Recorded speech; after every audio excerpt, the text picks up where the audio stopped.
Hey, NecroVMX here. I'm back with part 2. We're going to take a look at the rest of the CastleVania Symphony of the Night bosses. There's not many left, but there's a couple that I do want to say a lot about, so here we go. Up next is Galamoth. Galamoth, or Garamoth, depending on whether you're from Japan or America, is the largest and most difficult enemy in the game. He's definitely the hardest boss, and I think he's the only boss that really poses any sort of challenge. Galamoth is insane. You'll be surprised to learn that Galamoth is sort of an original idea. He's never appeared in any sort of folklore or mythology. He's basically a giant humanoid dinosaur guy. He kind of looks like he's wearing Egyptian clothing, so that kind of makes me think of gods like Anubis and whatnot with the dog head, except like I said, he looks more like a dinosaur. Galamoth first appeared in Akumajo Dracula's special Boku Dracula-kan, which basically translates to I'm Kid Dracula on the NES, and there was a sequel on the Game Boy which came here under the name Kid Dracula. I played both of them in my CastleVania series, so you might want to take a look at those videos to take a look at that. Although, of course, the Galamoth was the last boss of both of them, so you don't get to see him. Well, he appears here, and he also is mentioned in Castlevania Judgment. He's sort of a rival to Dracula. I don't know why he was hanging out in his castle, but whatever. Moving along, next we have Gaibon. He's usually paired with Slogra, but I'm just going to talk about him on his own. Gaibon looks like a gargoyle, and that's pretty much what he is. He's a big swooping blue gargoyle. After you hit him enough times, he'll turn red and really get angry. Gaibon first appeared in Castlevania 4, Super Castlevania 4, and you fought him right after you fought Slogra and before you fought Death. In Symphony of the Night they appear together, and then later he appears as a regular enemy. In later Castlevania games he would also appear as a more advanced regular enemy. The name Gaibon doesn't really mean anything, and he's not really from any sort of folklore or mythology, but a lot of people, including myself, think that he's basically a successor to the Leviathan, a very powerful boss that appeared in Castlevania 3. So that sort of makes sense.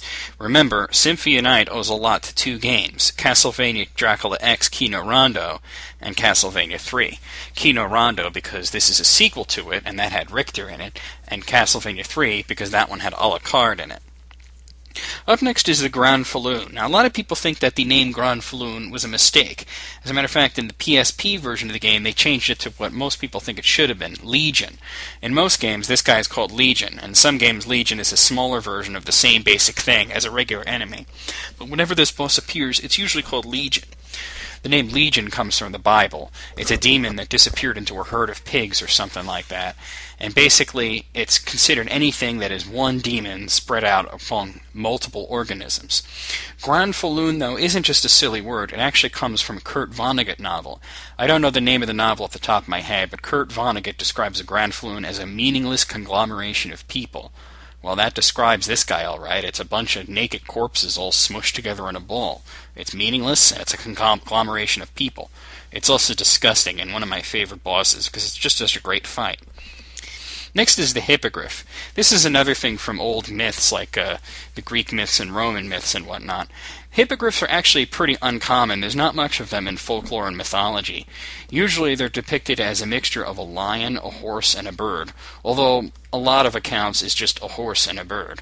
More people know what hippogriffs are these days because they were used in the Harry Potter novels, but J.K. Rowling used hippogriffs specifically because they're kind of obscure. So, when Castlevania Symphony of the Night came out, Hippogriff was a pretty weird thing. Now, it seems pretty common because of Harry Potter. Carusaman is an interesting one. They call him the King of Ravens or the Raven Mans. I couldn't find any kind of reference to him in different folklores or mythologies, so I can assume either he's an original idea or he's pretty damn obscure. If you know anything about Carusaman that I don't, please post it because I'd love to know. The Lesser Demon is sort of a boss that some people call a mini-boss because he's so easy and appears later as a regular boss. Why is he called a Lesser Demon? Well, because there's a larger one called a Fire Demon. And when you meet the Lesser Demons in the Inverted Castle in the Necromancy Laboratory, they're all pretty much conglomerated around the Fire Demon. The Lesser Demon can summon other things, usually ectoplasm, skeletons, or mudmen. As a matter of fact, in the battle with him, that's the only time you can ever see a mudman. So if you want to get an enemy card for a mudman, you gotta wait for him to summon one.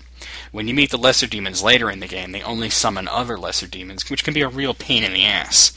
There's not much really to say about him. He looks like a stock demon gargoyle thing. Basically a devil. There's not much really to say. Next up is the Minotaur. Minotaur is usually paired with the werewolf, and he is in this game. Minotaurs come from an ancient Roman myth about a labyrinth. A labyrinth is basically a giant maze with a minotaur running around in it. Not only did you have to deal with the maze and worry about getting lost, you also had to deal with the minotaur, who would hunt down anyone who tried to get through the labyrinth. Basically, it's a giant boar beast bull thing. You know, it's kind of hard to describe. A mixture of bull and man, boar and man, bull, boar and man, man, bear, pig? I don't fucking know. But anyway, that's what a minotaur is. In this game, he carries a large axe, which is pretty consistent with the myths. Although he doesn't appear in a labyrinth, he appears in a coliseum. I guess because a coliseum is a sort of a Roman idea, and he's a Roman creature, but it would have been cool if they put him in a maze. Oh well. Then we have Olrox. There's actually a lot to say about this guy. As you guys know, the CastleVania series centers mostly around Dracula. As a matter of fact, in Japan, it's called the Dracula series. Well, anyway, it's all based on a book by Bram Stoker, Dracula. And it's been filmed so many times, there's so many different movies made out of it, there's been stage plays, there's been other video games that are not related to Castlevania, there's been radio dramas, TV shows, cartoons, parodies, everything you can think of, comic books, anything you can think of, there's been a version of Dracula on it. Well, the very first version of Dracula, not counting a stage play, the first filmed version was called Nosferatu, and it came out in 1922. It was just an unauthorized version of Dracula, because they didn't have the rights to the Bram Stoker novel, so they really shouldn't have been doing this, but they did it anyway. Now, most modern American prints, in English, because the movie is originally German, refer to the Count in it as Dracula, and the characters as the characters from the Bram Stoker novel, and in the credits, it even credits that it's based on a Bram Stoker novel. But originally, they had to remove all this and change the names around, which is kind of easy considering it was a silent film. All they had to change was the title cards, and not really change the film at all.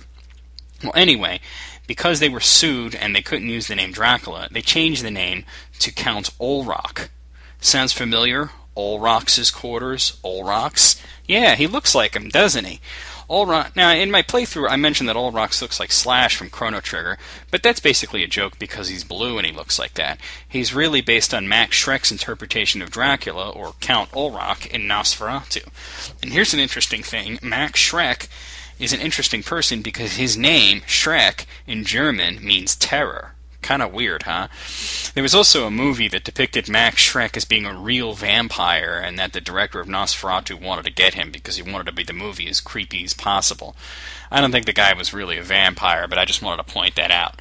Count Olrox, who has his own section of Dracula's castle, is based on Count Olrock, or Dracula, from the original film version of Dracula, Nosferatu. As to why he's blue, I don't know why he's blue. I mean, the original film, since it was in the 20s, was of course in black and white, so you don't know what color he is, but you kind of assume that he's pale white color. He could have been blue, but I really don't think so.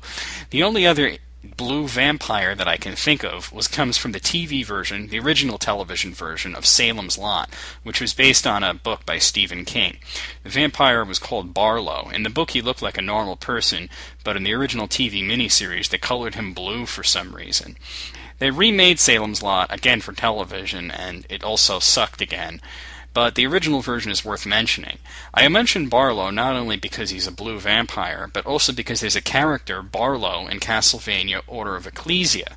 He starts off as a good guy, but turns bad. I kind of knew he was going to turn bad, because, come on, he's named Barlow. That was the bad guy from Salem's Lot. Oh, and another thing, Salem's Lot is based on Dracula by Bram Stoker. Stephen King said he bounced a ball against a wall. The ball was his story, the wall was Dracula, and he saw how it bounced and wrote his story based on that. Kind of a weird metaphor, but there you have it. Next is Slogro, who usually appears with a Gabon. Some people call Slogro the Dinosaur Knight because that's what he sort of looks like. He looks like a dinosaur skeleton guy. I really don't know much about him. He doesn't appear to be based on anything from any kind of folklore or mythology or anything. So, like I said with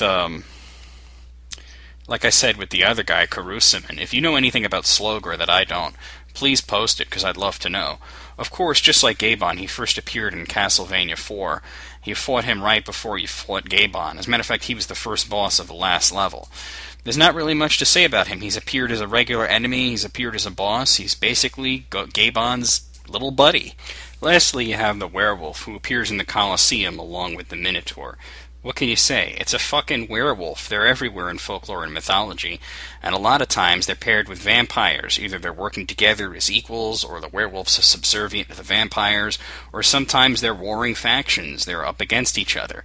Usually, in these cases, the werewolves are the good guys and the vampires are the bad guys, although sometimes they reverse it around. Once again, this comes from the Wolfman Universal Horror Picture, but werewolves, like I said, they're everywhere in folklore and mythology. A lot of people confuse vampire myths and werewolf myths, and some vampire myths have you being able to kill a vampire with silver. There's a movie, Dracula 2000, that tried to explain that away by giving a plausible explanation to why silver would hurt vampires, but, well, whatever, that was kind of weird. Well, anyway, hope you enjoyed the video. I'll probably do more if you guys like this one.